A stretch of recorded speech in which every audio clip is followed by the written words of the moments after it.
ان کو کہنا ہوگا،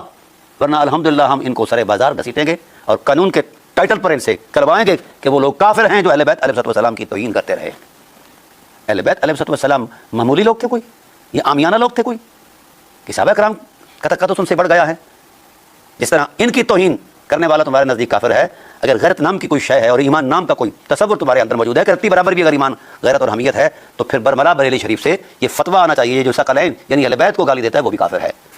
اور ٹائٹل اور عجیب دیا ہے الناہیہ عن طعن امیر المومنین معاویہ،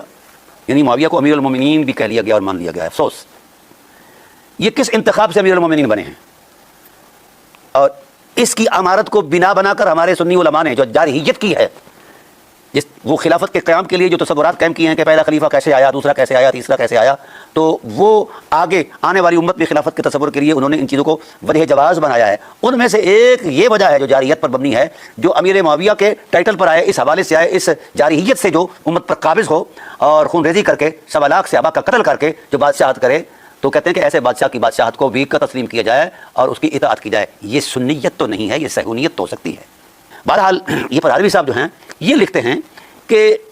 حدیث جس ٹائٹل کی ہو، جتنی مرضی مضبوط تر ہو، اگر وہ ہمارے ممدوح کے خلاف ہے تو پھر وہ حدیث اس کی تعویل واجب ہے، کیونکہ بادشاہ سلامت کی حرمت کے خلاف ہے وہ، اگرچہ حدیث رسول ہے۔ رسول اگر حقائق کی نشاندہی کر دیں تو کہتے ہیں کہ رسول کو نہیں پتا، اس کی تعویل واجب ہے، اس کی مراد رسول نہیں سمجھے، یہ سنی سمجھے ہیں،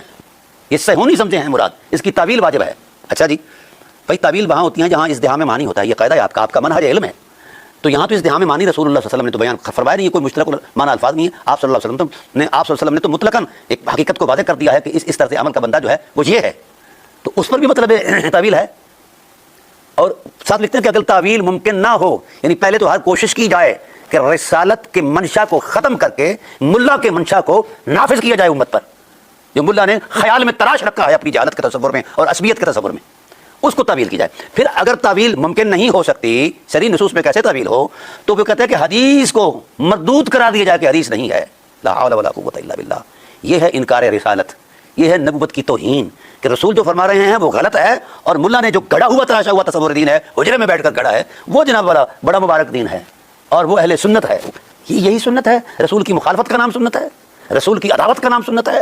قرآن کی دشمنی کا نام سنت ہے، قرآن کی مخالفت کا نام سنت ہے، قرآن کے وقار کو مجروح کرنے کا نام سنیت ہے؟ نہیں، یہ سنیت نہیں ہے، یہ صہیونیت ہے۔